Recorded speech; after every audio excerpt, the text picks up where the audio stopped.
de Ramataim Zofim, da montanha de Efraim, cujo nome era Eucana, filho de Jeroão, filho de Eliú, filho de Tou, filho de Zuf, Efrateu. E este tinha duas mulheres. O nome de uma era Ana e o nome de outra era Penina. Penina tinha filhos, porém Ana não tinha filhos. Subia, pois, este homem da sua cidade de ano em ano a adorar e sacrificar ao Senhor dos Exércitos, em Siló. E estavam ali os sacerdotes em Siló. E estavam ali os sacerdotes do Senhor, Ofni e Finéias, os dois filhos de Eli. E sucedeu que, no dia em que Eucana sacrificava, dava ele porções do sacrifício a Penina, sua mulher, e a todos seus filhos e a todas suas filhas. Porém, Ana dava uma parte excelente, porquanto ele amava Ana. Porém, o Senhor lhe tinha cerrado a madre. E a sua competidora excessivamente a irritava, para a embravecer, porquanto o Senhor tinha cerrado a madre. E assim o fazia ele, de ano em ano, quando ela subia à casa do Senhor. Assim a outra irritava, pelo que chorava e não comia. Então Eucana, seu marido, lhe disse: Ana, por que choras? Por que não comes? E por que está mal o teu coração? Não te sou eu melhor que 10 filhos? Podeis assentar. Nós vamos falar aqui de um assunto, uma passagem que já é bem conhecida. O tema da nossa mensagem hoje é o seguinte: independente do problema, não pare. Não desista. Aqui no livro de Samuel vai contar a história de Eucana, que ele tinha duas mulheres. Naquela época, era normal de quando você casava e a sua mulher não te dava filhos, você poderia casar com outra mulher. Porque naquela época, lá era considerado uma vergonha para o homem que não tinha filhos. Então, na época, havia essa questão de que o homem pudesse casar mais uma vez e poderia ter filhos. Então, aqui nós nos deparamos com três personagens: Eucana, Ana e Penina.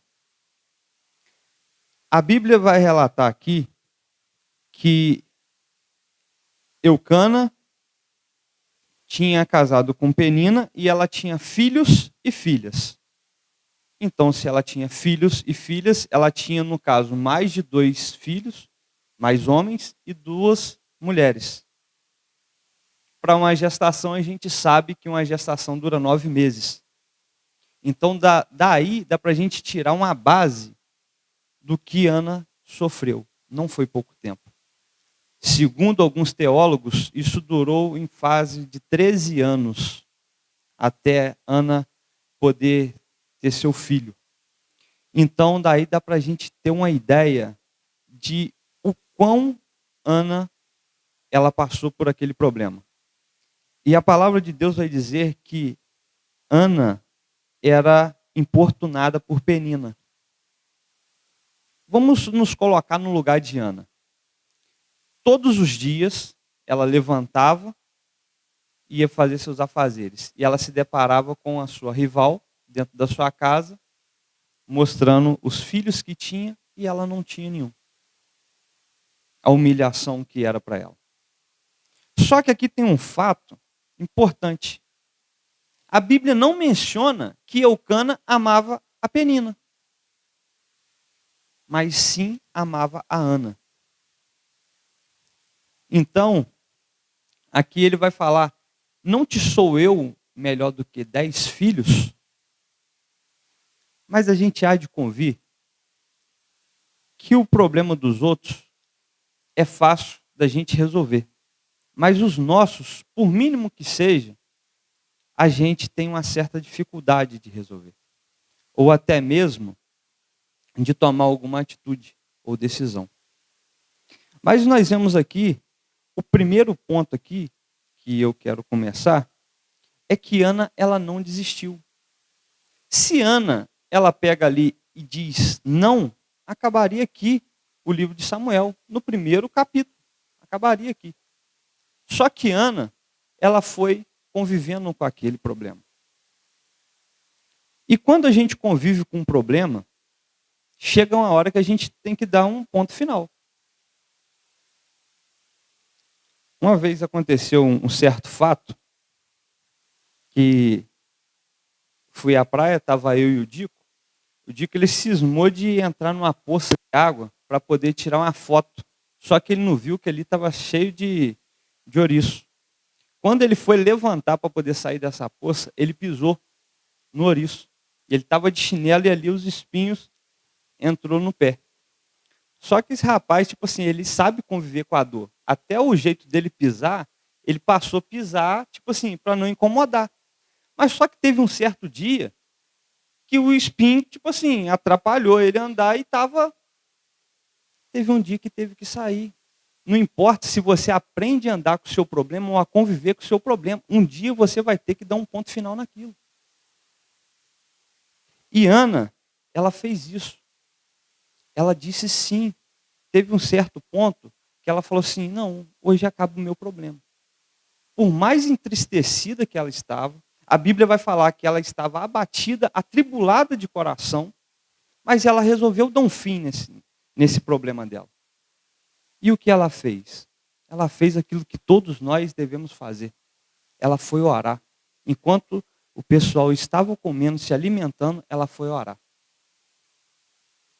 E já não contava com o que ela passava, ela ali orando, o sacerdote, ele pega e fala assim, aparta-te o vinho.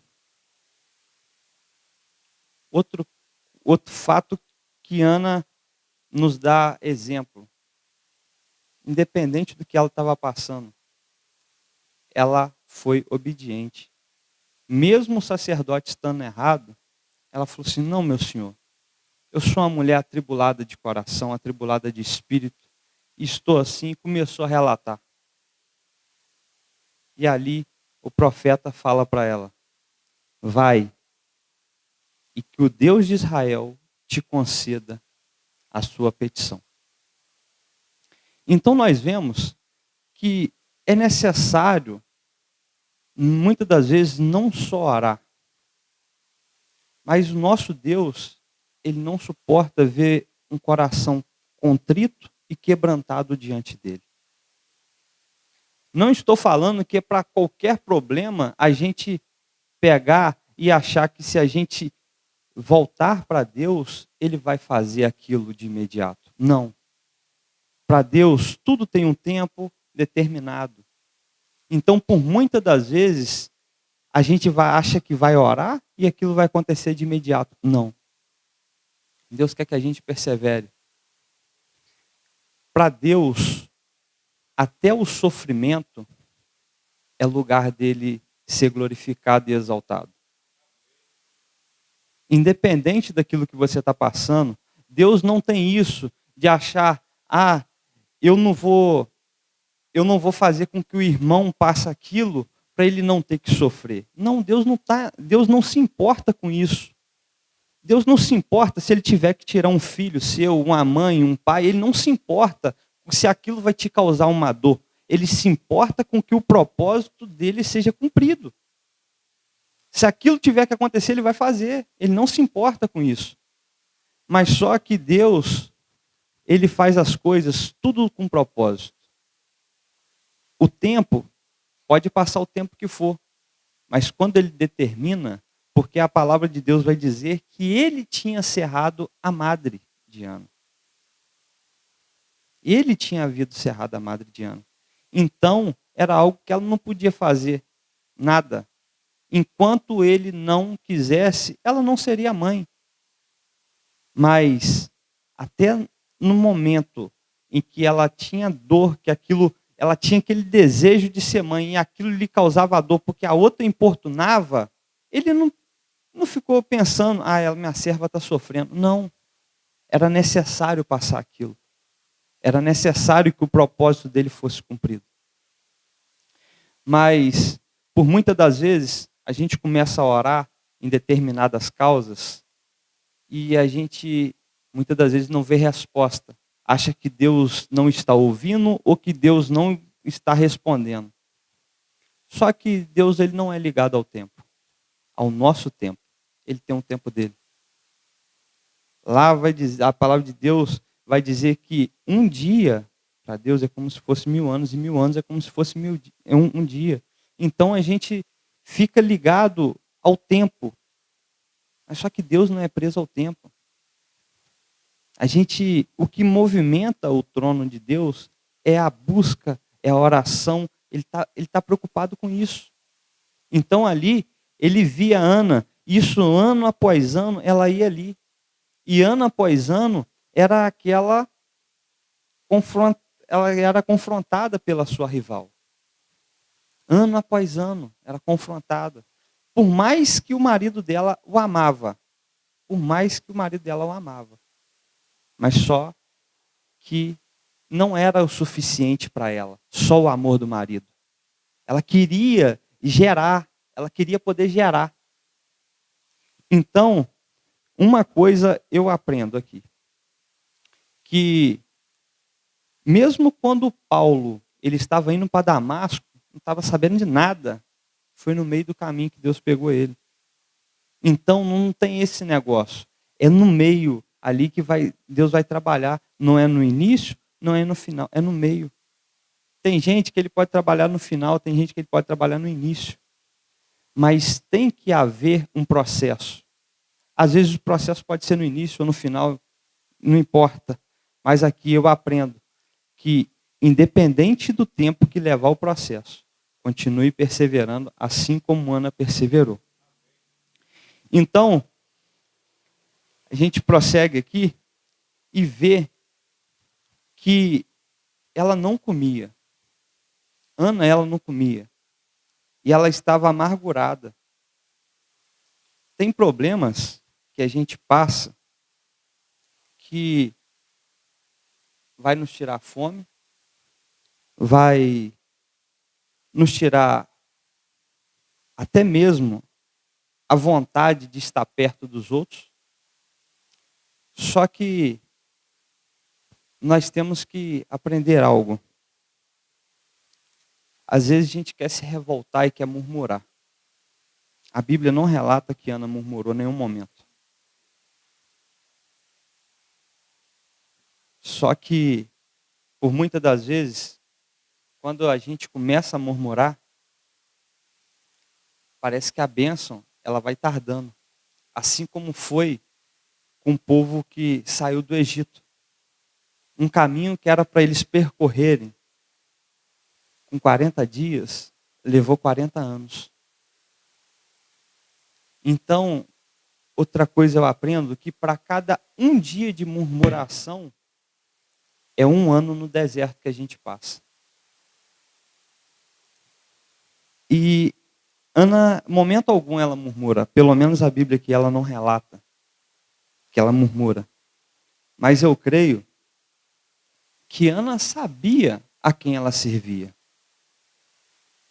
Ela sabia quem ela servia. Porque não é qualquer um que não tem fé que ele vai se deparar em momentos, ele vai se prostrar diante de um Deus que não faz nada. Ela cria. Ela cria. E quando o profeta fala com ela, vai em paz, e que o Deus de Israel te conceda a tua petição, ali ela já levantou diferente. Ali o semblante dela já não era o mesmo. O semblante dela já era de que tinha recebido a tua vitória, a tua petição. Então dali a Bíblia vai dizer que ela levanta e come. E isso nos ensina o quê? A nós crermos nas nossas orações a Deus, não a gente, porque a gente não tem nada a oferecer para Deus. Esses dias eu vi um vídeo e o rapaz ele fala assim: a única coisa que nós temos para oferecer para Deus é os nossos pecados. E é verdade. Se a gente faz alguma coisa de bom é porque o Espírito Santo está na gente. Nós não temos nada de bom a oferecer para Deus. Nós não temos nada de bom. Então Ana creu, ela se levantou, tomou posse daquilo que o profeta falou com ela, e ali ela já levantou de outra forma. Tem problemas que vai nos deixar cabisbaixo, e aquilo pode levar tempo. Mas Davi, enquanto ele estava esperando a resposta para ver se o filho dele com Betseba vivia ou não, ele ali ficou. Mas na hora que falou acabou, ele levantou, foi comer, saiu do jejum. Então, há momento de se resguardar, de fazer o jejum, de buscar, e é momento também de levantar, olhar, erguer, porque o mundo ele não para poder ficar nos assistindo, nos lamentando dos nossos problemas. O diabo, em momento algum, ele vai parar para poder dar uma brecha. Em momento algum, ele vai ter pena de nós. Em todo tempo, ele vai querer que a gente se arrebente, que a gente se quebre todinho. O intuito dele é fazer com que a gente venha sair da presença. Assim como Penina fazia com Ana. Porque ela não tinha o amor do seu marido, mas ela tinha filhos. Então ela fazia com que aquilo fosse tirando a vontade de Ana, fazendo com que ela fosse se afastando do seu marido e ali ela fosse ganhando espaço. É assim que o diabo quer agir na nossa vida.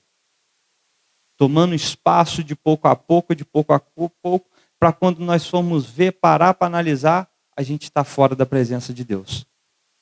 Então, não temos tempo para poder ficar choramingando os nossos problemas.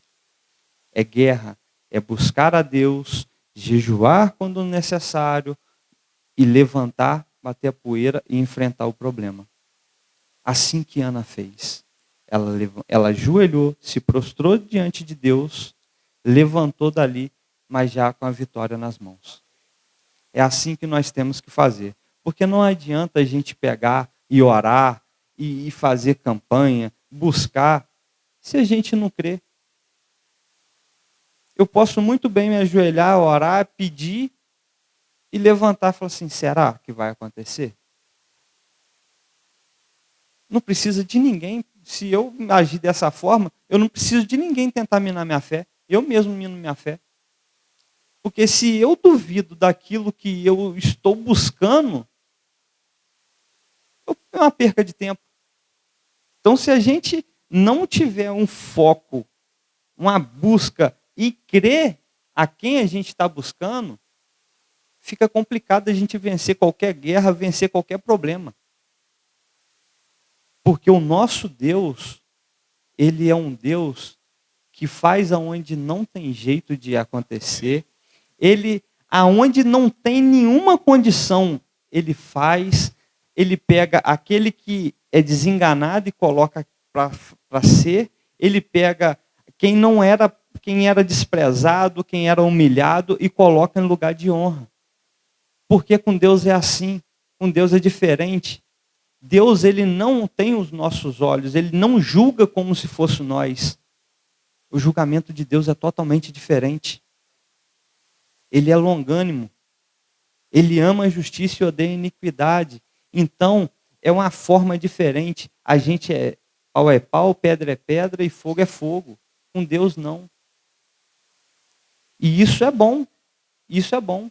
Porque se ele julgasse e olhasse da forma que nós vemos, não haveria ninguém no mundo mais. Não haveria ninguém no mundo. Mas Ana, ela nos ensina. Ela nos ensina com humildade, perseverança e busca a Deus. E outra coisa que ela vai nos ensinar, que é independente do tempo que levar para a gente receber a nossa bênção, a nossa vitória, é agradecer. Ana, quando ela faz o voto a Deus, que ela fala: Senhor, se o Senhor me der um filho varão, eu vou pegar, eu vou devolver ele ao Senhor para ele servir a sua casa. E na cabeça dele, nem na barba dele passará navalha. A gente está acostumado a falar com Deus de forma rasa. Às vezes, quando a gente quer alguma coisa, a gente não especifica. Quando eu comecei a trabalhar com refrigeração, a minha primeira caminhonete foi uma Saveiro, mas não era a que eu queria. Foi a que Deus me deu condição na época de ter. Só que toda vez eu sempre falava com o Dico, falei assim, cara, o meu sonho, cara, a minha caminhonete que eu quero mesmo é uma estrada, cara. A estrada ela é assim, assada. É a caminhonete que eu preciso. E surgiu o ponto que, tipo assim, a minha Saveirinha que Deus tinha me dado, ela estava me dando prejuízo. Toda vez eu ia na rua e voltava, era R$30 que eu gastava, que era álcool. Aí eu falei, meu Deus do céu, me ajuda aí, porque tá difícil. Eu estou trabalhando para colocar álcool. Aí pintou uma Montana. Eu falei assim, caramba, não era o carro que eu queria, mas vamos lá ver. Aí fui ver. Não deu certo. Fui ver uma estrada. Conversei com o cara era de Guaçuí, mandou as fotos da estrada, top. Fui no banco, passei os documentos, fez financiamento aprovou, liguei para ele, falei assim, estou indo aí buscar a caminhonete, só vou levar meu mecânico para poder ver. Se tiver fechado, eu já trago ela. Ele falou assim, rapaz, não vem não, eu acabei de vender a caminhonete agora. Eu falei, rapaz, como é que você faz isso, cara? O financiamento está aprovado e agora? E, cara, infelizmente, o cara pagou à vista, não deu para segurar não. Fiquei chateado. Aí, estava trabalhando na hora do almoço, chegando na loja, peguei o celular. Na hora que eu abri o celular, primeira notificação. Tinha uma foto na estrada e era de Itaperuna. Eu peguei, liguei para o cara e falei assim, corre para cá para você ver a caminhonete. Aí foi eu e o Dico ver a caminhonete, levei no mecânico, o mecânico falou, ó, boa, pode comprar. Só que eu tinha que ir no banco, fazer financiamento. Aí falei com ele, cara, não vai dar para eu levar ela agora porque eu tenho que ir no banco. Ele falou assim, filho, faz o seguinte, leva ela, depois você dá a entrada, senão vai chegar outra e vai levar. Leva, é sua. E eu levei a caminhonete para casa sem dar entrada, sem ir no banco. Aí veio a pandemia, eu dei a entrada a ele, eu fiquei 6 meses sem pagar a caminhonete, porque ela tinha um problema que ela era de consórcio, então que tinha que esperar o consórcio dela acabar para poder passar. Então eu fiquei 6 meses sem pagar ela por causa dessa questão. E eu ligava para o cara e falei, rapaz, eu tô. Ele falou assim, filho, a caminhonete é sua. Na hora que resolveu, você me paga. Então, quando a gente coloca aquilo que a gente quer, Deus faz. E assim que a Ana fez, ela falou assim, eu quero um filho varão. Se o Senhor me der um filho varão, porque ela sabia se viesse uma menina, ela não ia poder deixar no templo. Não ia poder ficar para servir a Deus como sacerdote. Então, por muitas das vezes, a gente tem que colocar nome naquilo que a gente quer. Colocar, especificado mesmo, especifica. É uma casa, Deus, eu quero uma casa com um quarto, sabe? Especifica. Porque senão, vai ser igual a história que o meu pastor ele contava. Ele falava assim que tinha um rapaz que doido para casar, e falou assim, teve um dia que ele estava orando, e falou assim, Senhor, na hora que eu virar para trás, a primeira mulher que eu achar, eu vou casar com ela, mas só que era uma desprovida de beleza. Aí ele falou, não, Senhor, não é essa não. Mas então tem coisas que a gente tem que especificar para Deus. Porque senão Deus não quer te dar qualquer coisa. Ele quer te dar o melhor. Mas se você não sabe o que você quer, qualquer coisa serve. Então, aprenda a orar a Deus, a especificar. Porque Deus ele vai te abençoar se aquilo for para ser bênção na sua vida. Se não for para ser bênção, Deus não vai te dar também. A gente tem que entender isso. Deus vai abençoar se aquilo for bênção. Se não for, Ele não vai dar. Porque a palavra do Senhor, lá em Mateus 7, vai dizer: se nós que somos maus sabemos dar coisas boas aos nossos filhos, como Deus, que é o Todo-Poderoso, Ele não vai saber dar coisas boas a nós? Então, é isso que eu aprendo: a perseverar, se manter firme no propósito e saber pedir. Então, eu quero deixar essa mensagem para vocês, que vocês reflitam e que ela venha falar o coração de vocês. Amém.